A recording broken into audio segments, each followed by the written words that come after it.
All right, everyone good? I'll just knock out a few little items just because anticipate a couple things to talk about here. Okay, so obviously third day of our off-season program. I thought a couple things to highlight. Ted Rath and his crew, head of sports performance. These guys have done an incredible job with our sports performance, just getting these guys ready to go in tandem with our training room. And these guys have done an awesome job. So we've been able to have 3 practices today. This is our third of this week. I think our guys did an awesome job. It's kind of a building process as we go through this. So our guys are really, really excited, and obviously a 4-day weekend for our guys this weekend with Memorial Day. And so I think it was an important thing for us just to acknowledge it's a great weekend for family and friends and kind of the transition for our guys, but also an opportunity to appreciate all the people who've made the ultimate sacrifice to allow us to live our dreams. And so all of us feel like we're in a really blessed and exciting opportunity here to compete with the Saints. And so as we go through this, a couple things, I'll just hit some medical stuff. We got a couple guys with knee injuries coming off of last year that won't be a part of the offseason program from a physical standpoint, and Taysom and Foster Moreau. Those guys just going through their process, and that'll obviously be a little bit longer than most guys. And then we got a couple guys that aren't a part of the offseason right now, just with a couple nagging things that aren't major. Jake Hainer, Dallin Holker, and Quincy Riley. So just give everyone a heads up so everyone's on the same page with those guys. This time of year, it's a teaching process. And so, again, these guys missed some of the physical components, but, them in the classroom, in the walkthroughs, doing everything they can. And so we feel like they're in a great place to, continue to progress as we go through this. So open up to any questions. Your impressions of Spencer Rattler, the job he's done, just working with him. What are your impressions? Spencer's done an excellent job. I think this time of year, always the process and the command is a really important aspect of this thing. We get some components of the physical, exposure, but his ability to command, call the plays in the huddle, understanding of what all 11 are responsible for, I think he's doing an excellent job. How much experience that he had last year do you think that's going to help him? And obviously, he's your number 2 quarterback. He doesn't have to go. He didn't have to see him draft. How big is that for him? I think for Spencer's situation, anytime you get a chance to play, there's always value and lessons in that, no matter the circumstance. I thought, he handled himself well last year competing and navigating, potentially a few that were a little bit of a challenging situations. And then for any guy in general, your second off season is always a huge jump. I think that's historically everyone references that as that second year jump for these guys, because the first year, there's a little bit of swimming, going into that. You go right from your college season right into that the draft process, which is a long process for these guys, and then we throw them right into football again. And so they've been through a lot. And so that second year, you find some rhythm, you find some continuity in yourself. You're able to kind of build your own off-season program. And so Spencer's doing an excellent job. Have you been able to gather an impression of Isaiah Foskey and just kind of what does he need to do to progress in his career? Yeah, I think Isaiah's done an excellent job. I think for those guys, this time is a lot of teaching. Our edge rushers are a little bit different in that they're playing some of the 7-on-7, so they're part of 7-on-7 because they do have some coverage components at times in their responsibilities. And so he's been out there doing a great job, excellent effort. I think our guys have been really impressed. How do you feel about the way that Trevor Penning is responding to changes in the system and scheme? Trevor's done an excellent job. His play style, his physicality is what jumps off the tape. And so if we want to allow him to play fast, free, and confident, because when he plays like that, he's going to be a really, really good player. For receiver, do you expect along the offensive line throughout your offseason? We'll see how it goes. Obviously, continuity is a really important aspect for those guys, but we'll play with some different personnel packages, just moving those guys around, because ultimately in season there will be things that come up, and you have to have guys that have played other things and had different exposures. But we'll try and build on continuity as well. We saw Spencer out there with the ones today. Has that been the case all week, or by the day? For the most part, the quarterback's just been rotating, just kind of by the day. I don't want them to get into where they're always looking who's in, who's out, create a little bit of rhythm each day. And so, Spence took the ones today, and, it'll continue to rotate throughout the whole offseason. Jake, have ever been into ones or he got hurt, or was going to be kind of Spence mentality? No, Jake took some ones the other day as well. How's the transition for you over 4 days or 8 months? What's that process? It's been a really good process. Feel fortunate to be teaming up with some really, really good people here who've done it for a long time. And so you're able to lean on those resources. Obviously you get to be part of all 3 phases, which has been an enjoyable aspect, really connecting with those other phases. And so, it's been great. What do you think of Tyler's effort this week? Tyler did an excellent job. Anytime you're a rookie and you hop in there, and he got a healthy dose of reps, obviously, just like these other quarterbacks. And for him to, again, command, control, he understands the system inside and out. And so he did an excellent job. Going back to Trevor Penning, Does he have the physical skill set to play inside too? Yes, absolutely. Yep, absolutely. And I think for our staff, we have a lot of exposure of guys going from tackle to guard and having a lot of success. What have you seen from Chris Olave so far? What do you think he could bring to your team? Chris is a really smooth player. You see it out there. Just an excellent, big-time receiver in this league. I think we all know that. Just getting to see him and his ability to move around and play a number of positions and line up in a number of different ways will be a huge advantage for us. How much of a disadvantage, or not a disadvantage, but how much do you kind of keep in mind his injury history as things kind of ramp up? Yeah, obviously, Chris has gone through, just the injuries, over the recent past. And so, he's navigated that really well. I think, again, he's playing excellent football right now. And so it'll be fun. What do you Mackay do what you're trying to have Trevor do this year? Is that helpful in terms of being able to guide someone through that already? Certainly. I think, TJ being here, Doug, myself, and we've been around, that transition that Mackay took last year, which really was later even in the process. It was really right at the end of OTAs, and then it transitioned into training camp. And so, allowed Trevor to kind of hop into the guard position. He's doing an excellent job. He's embracing it. We know he's played tackle plenty, and so, he's doing an excellent job in there. Kellen, it seemed like you guys got a lot done in a short period of time. Is that like time efficiency spill out to like the schedule throughout the day? Like you guys trying to get the guys in and out of here and just get a lot done and as much efficiency as well? Yeah. I think we're really conscious of being really efficient and the workloads that go into this. And so Ted Rath is one of the best in the business. I truly think he's the best from a sports performance standpoint. And so certainly he's a guy that I'll lean on with connection to the training staff. And so we've had longer days. And so this day was kind of a fast day. This is our third day in a row. And so we're really conscious of being really efficient with these guys on and off the field, get them to, still go for it. We limited some of the space, and so allows our guys to recover in a really good way that, coming off of this 4-day weekend, we'll be able to attack it again. Do you approach the meetings? Schedule like kind of with that mindset of just kind of trying to get it done like as efficiently as possible too? I think this time of year you are limited to an allotment of 6 hours, and so I think OTAs really are about efficiency. You got to be really, really efficient with your time, and so the meetings are probably shorter than you'd normally have in season, just naturally by rules. But I think our guys do an excellent job. Again, this is a very much a teaching phase and a building phase, and so at times it's small increments building, and then it allows us to continue to build through training camp. When did the conversation start about Trevor Penning possibly being able to play guard? Was that more after you guys drafted Kelvin and trying to figure out how they fit, or did you have that vision early in the offseason? We've had conversations before the draft. I think we feel great about Trevor, and it's just a matter of putting the best 5 out there on the field, getting ourselves opportunities and the versatility that provides. Again, Trevor's physicality and his demeanor and the way he plays, we feel like guard presents him a great opportunity, and so we know the great progress he's made at tackle as well, and so we feel like this gives us a really good opportunity to evaluate him at that guard spot, let him keep doing what he does, and good things are going to happen. What about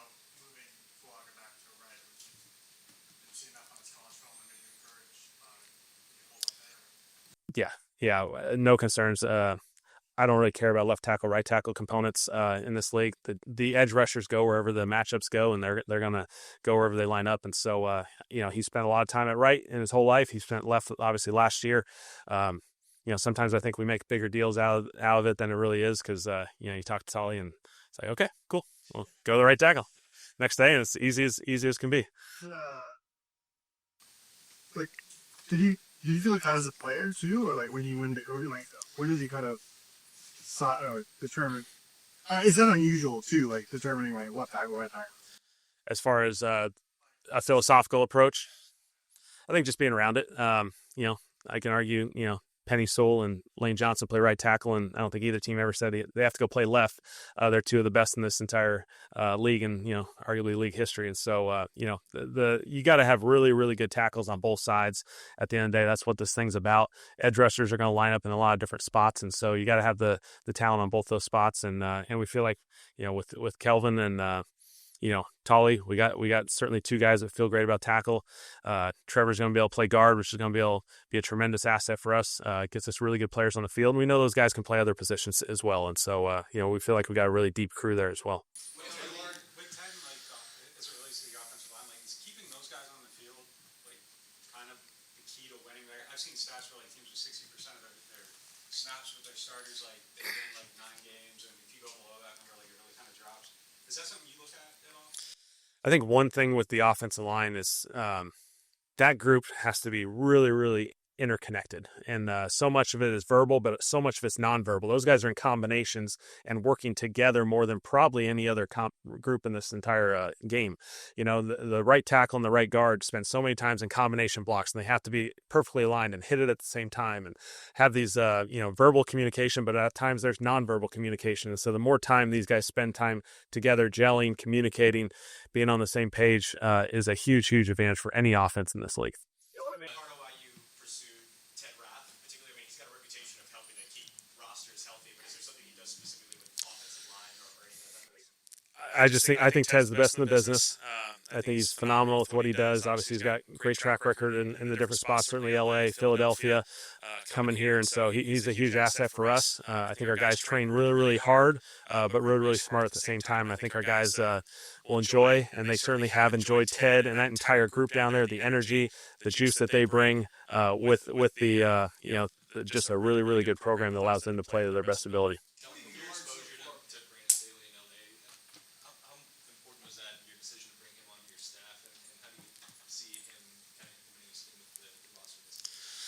I feel like it's been a really good offseason for our defensive staff. Obviously, teaming up with Brandon again, I felt great about it. I had a great experience with Brandon. I think he's just a really, really good defensive coordinator in this league. From the standpoint, he's really smart. He's got great versatility in our scheme. It's going to allow our guys to play in multiple ways that best suit them. And so I think our versatility on defense is going to be an advantage for our guys.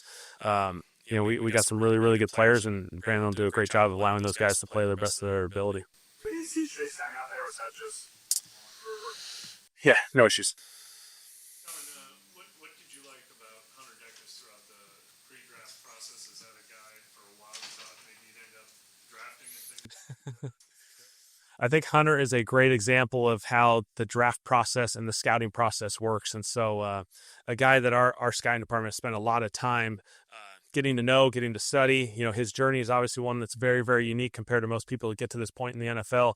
And so credits our scouting department of really spending a lot of time digging into his process, making sure we were comfortable with it, evaluating him. He's a guy that, as we went through the process, we were really intrigued with being a guy that we can develop. And, again, he's, been stuck, with a little bit of a limited football volume the last couple of years, but we feel like we're going to be able to help him continue to grow and develop. He's got a great arm. He's got a great feel. He's athletic. He's really, really athletic, which jumps out on tape, and you see it out there. And so we're excited to have him. Looking at the process right now with the OTAs going into mandatory minicamp and training camp, when does it come where it's not, as far as competitive aspect of things, you do 7-on-7 when you actually have team drills, like looking more like lives. Good work. Yes. I know mentally establishing things, but is that something you see with minicamp y'all have more? So the way the rules are structured now, this is really mostly a teaching session. And through the OTA and minicamp process, 7-on-7 is probably the one that has some component of a competitive environment. Most of the team settings are going to be in the teaching environment, where we're putting in the system in all three phases, really teaching it, getting great clips and teaching examples of it. The physical component and the way for us to evaluate that really doesn't come until training camp. That's just the way it's structured. And so even when we get to training camp, we'll have to ramp up for a few days.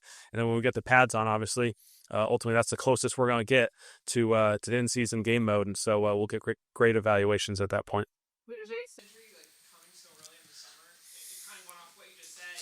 Is it a big setback for him in terms of keeping pace with the quarterback competition, or is that all kind of going to happen? No one wants to miss time.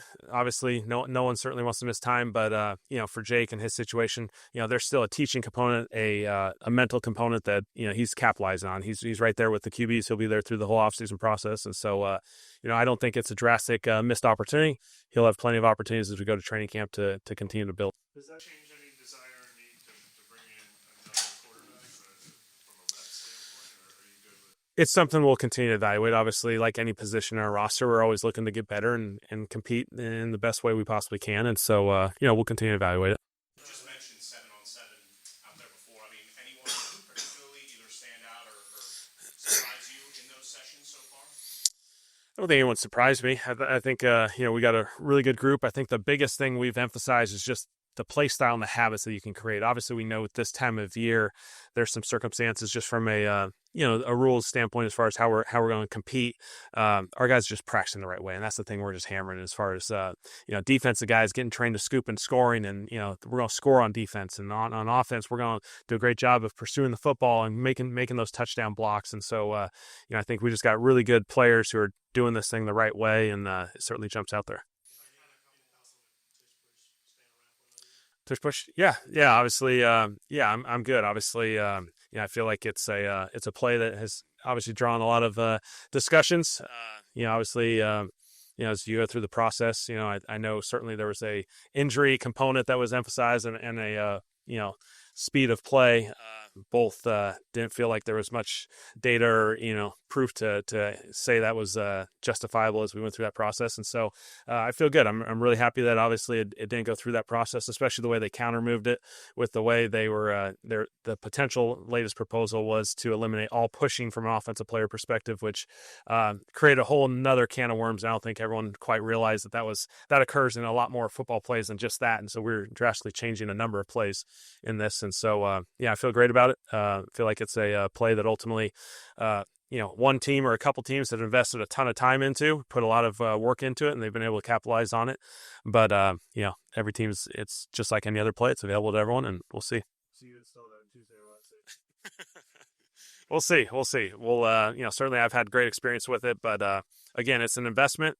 It's a play that obviously Philadelphia has done a great job of investing a lot of time into, spending a lot of time, embracing that play. And so, there's a skill component to it as well that we just got to evaluate. You mentioned Taysom Hill missing the time because of the knee, obviously. Do you anticipate him eventually being a part of this team participating? Yeah. Obviously, I think the world of Taysom. He's been one of the impact players in this organization across the league for a long time, and he's drastically changed the way people view offensive football. And so, he's a great piece. He does a lot of different things. He had an excellent year last year. Prior to that injury, which was just really unfortunate because he was just playing such good football. And so, obviously he's going through a recovery process, and we'll let that go through it. How do you measure? I mean, is it just enthusiasm, feel, attendance? I mean, you've been a part as a player and now a coach when you're doing an off-season, and it's mostly, like you said, homework type stuff. How do you measure where you're going from where you've been when you got here? Yeah, there's a lot of performance stuff. I mean, I think really when you look at the offseason program, you start with the weight room and the sports performance side of it. That's a big building block and a foundation for us. The second component is just really building on the scheme component. Building their understanding of the schemes at more of a basic level, and we'll build it as we go. And then the third component is just seeing these guys spend time around each other as you're building an environment, a culture. And, that's the exciting part when you see these guys just spend a lot of time. We got an awesome facility here. First class. It's got everything you can possibly ever need. And so it's fun seeing these guys here just lingering around, taking advantage of the training room, taking advantage of the cafeteria, which is, best in the world. And so, it's really fun to just see these guys really embrace this thing, embrace each other, and come together for this thing. Kellen, you talk about the interconnectivity of the offensive line. When you look at Spencer last year, and it was 4 left guards, 3 centers, 3 right guards, almost no time with Olave, Shaheed, Alvin, Taysom. I mean, does that factor into when you look at that? That's all. I think that's all fair evaluation. I think understand the context of it. Continuity is a huge part of this thing, and so the number one thing for continuity is to be available. And so we're hopefully putting a lot of effort into doing that the right way from a sports performance standpoint, training standpoint, and obviously unfortunate things happen. That's how this league works. You do have to have guys that step up and take advantage of opportunities when guys go down, and so we're doing our best to put ourselves in a really good situation for that. I was kind of looking as how you would grade Spencer during those times when he had very tough offensive line, tough no weapons. I think the big thing is you evaluate any film of any player across this league, Spencer included. You're really looking at the context, and you're really looking at the process of the player. Results are obviously very, very important. That's ultimately how we're evaluated. But for us, when you look at the individual, you got to look at their process and see that they're going through a right process. And I thought he had some really, really good film on tape. Some games where I thought he just did an excellent job. He protected the football, delivered. He took shots, and hung in there. I think that's a big thing, to have quarterbacks who have the courage to know, hey, I'm going to get hit here, but I'm going to make a throw that's going to impact this game and impact our team. And so you saw a number of those by Spencer that got me fired up, and I thought his accuracy showed up throughout the games as well. Does it actually hate the defense? Pump fake. Yeah, certainly that's a tool to any quarterback if they have the ability and the comfort. Like again, you're separating your hands potentially, and so some guys are more comfortable with it than others. But yeah, he's done a great job with it. What have you learned now being a head coach from your days in the NFL about what's said about outside the building, whether it's high expectations, low expectations about doing your job or being motivated by those things or not? Yeah, I think it's really it reinforces how important, good or bad, yes or no, anything outside of it, to really narrow your focus and focus on the task at hand. Get our guys really interconnected. Recognize we're all in this thing together, and so there's going to be good moments, there's going to be bad moments, no matter what type of season you have, and so every guy has to embrace that. And I think for our guys, understand when adversity hits, you lean into each other a little bit more, you embrace your team a little bit more, you look out for your other teammates that may need that, and so I think we got a great group to capitalize on that. At the end of practice, the guys dap each other up. Yeah. Something that you encourage, like what? Yep. Yeah, absolutely. Just our guys connecting. I think it's important that you put a really good day of work together, in all three phases. Sometimes there's a competitive component of defense and offense, and that's natural. But at the end of the day, when you come back together, before we break it down, we're all as one. We're a team. And so, you appreciate the work that someone else did, maybe on the other side of the ball, and you're excited to come together and then do it again the next day. Olave's impact. How much does a guy like that help a young quarterback room with Shuck and Rattler, and how much of an impact do you think, or do you expect him to have on those guys and their development? I think our receiver room's got excellent people, excellent talented players. They all work their tail off, and I think they're really, really good communicators. And so, CO, Sheed, even the guys who've been, Cooksy's been in this league for a long time. Dante's been in this league. There's a bunch of guys, I can go on and on. It's a really good group, and I think that quarterback room, that receiver room, spend a lot of time together, which is ultimately what you want. For a player like Kendra Miller, someone who may have had some difficulties in the past with former coaching staff, how do you make it a point to focus on kind of, this is a blank slate, this is a new situation, you don't have to worry about things that have happened? Yeah, the first day was blank slate. So whatever's happened in the past, we acknowledge, but it has no bearing on what happens in the future. I mean, is that a conversation you have with him, or is that just kind of I think individually and collectively as a team that I have kind of more of a philosophical question here about playing. It feels like now you hear about off-platform throws, and I see Tyler make a few of them. Even when you were coming out, I don't remember Drew making a lot of sidearm throws, or Peyton Manning. Has that become more prevalent just because of the length of defensive players or the quickness? Why is that something that is now in a quarterback's bag, so to say? Yeah, that's a really good question. I think I think the first thing and most important thing is when you can be set and under control, that you can throw the ball accurately and consistently. And I think that you have to start there. And then from that standpoint, I think a lot of quarterbacks have spent a lot of time working on those different arm angles and different adjustments and being able to throw off platform, because it's important. Naturally, you're going to have to move off the spot on occasion. And these offense linemen, defense linemen, no matter what, even Tyler, as tall as he is, whatever he is, 6'5", you still have to navigate these guys. Every quarterback has to navigate these guys. And so we talk a lot about these guys. I'm a 6-foot guy, and all the 6-foot quarterbacks get hammered for, you can't see, and you got to throw no quarterback can really see.